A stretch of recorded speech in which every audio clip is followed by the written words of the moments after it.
dans le prochain épisode de Un si grand soleil. Tandis que Claudine fait face à son traumatisme, Johanna a fait un choix professionnel important. Driss est quant à lui agressé. Attention, les paragraphes qui suivent contiennent des spoilers sur l'épisode d'Un si grand soleil diffusé demain soir sur France 2. Si vous ne voulez rien savoir, ne lisez pas ce qui suit. Mercredi 3 novembre dans Un si grand soleil.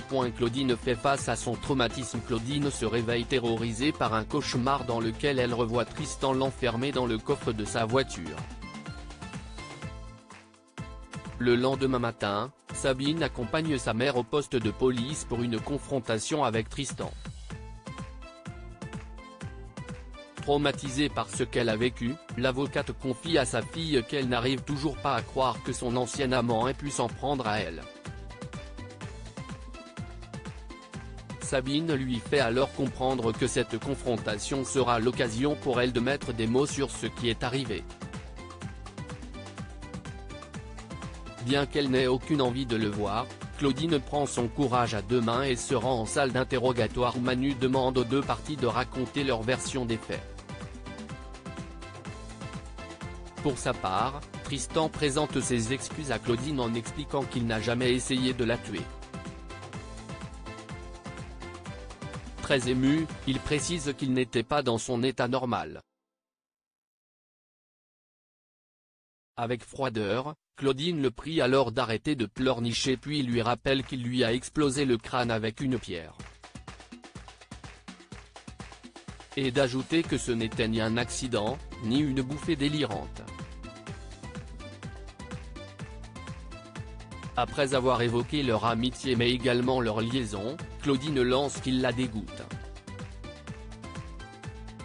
Sur les nerfs, Tristan, qui est certain qu'elle a voulu foutre sa vie en l'air en le dénonçant, rétorque qu'elle ne lui a pas laissé le choix avant de s'effondrer en larmes. De retour au cabinet, Claudine raconte à Florent son entrevue avec Tristan. Même si cela a été éprouvant, elle souhaite désormais tourner la page et passer à autre chose. Comme elle n'a aucune envie de rentrer à Paris pour le moment, Florent l'invite à rester au cabinet autant qu'elle le voudra. De son côté, Johanna annonce à Sabine que Claudine va rester encore quelque temps dans leur cabinet. Elle a beau être très heureuse que sa mère veuille se rapprocher d'eux, la professeure de maths reconnaît toutefois qu'elle a un peu de mal à se projeter et indique qu'elle n'a aucune envie de se faire des illusions. Pour Johanna, elle devrait lui faire confiance. Johanna fait un choix professionnel important. Dans la matinée, Johanna rencontre un futur client à gros potentiel par l'entremise de Guillaume. Ne pouvant pas se permettre de partir plusieurs semaines à New York pour travailler sur ce dossier, Guillaume a en effet été dans l'obligation de refuser cette opportunité en or.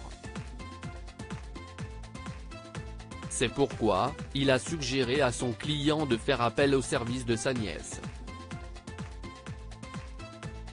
Plus tard, Johanna discute avec Florent de la nouvelle affaire qu'elle compte accepter. Un défi excitant qui lui permettrait de défendre le dirigeant d'une société française qui accuse les Américains d'avoir contrefait l'un de ses prototypes médicaux. Dans la mesure où il s'agit d'une très belle opportunité pour le cabinet, Florent donne son feu vert. Driss est agressé. Yasmine est inquiète pour Anissa qui déprime toujours depuis sa rupture avec Antonin. La connaissant mieux que personne, la mère de famille lui signale qu'elle est une battante et l'enjoint à relever la tête pour aller de l'avant. Après avoir pleuré dans ses bras, la jeune femme remercie chaleureusement sa mère. Pendant ce temps, Driss, qui n'est pas sorti de sa cellule depuis 2 semaines, décide de faire sa promenade. Malheureusement, en traversant les couloirs de la prison, il est poignardé à plusieurs reprises par un autre détenu.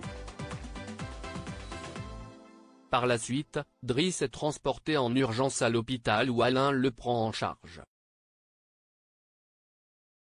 En s'occupant de son admission, David découvre qu'il s'agit du fils de Jasmine. Sans attendre, il s'empresse d'appeler sa collègue pour la prévenir.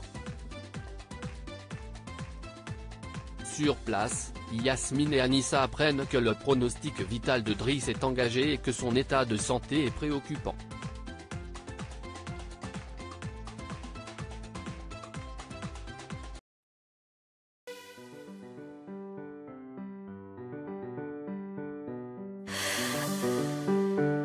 나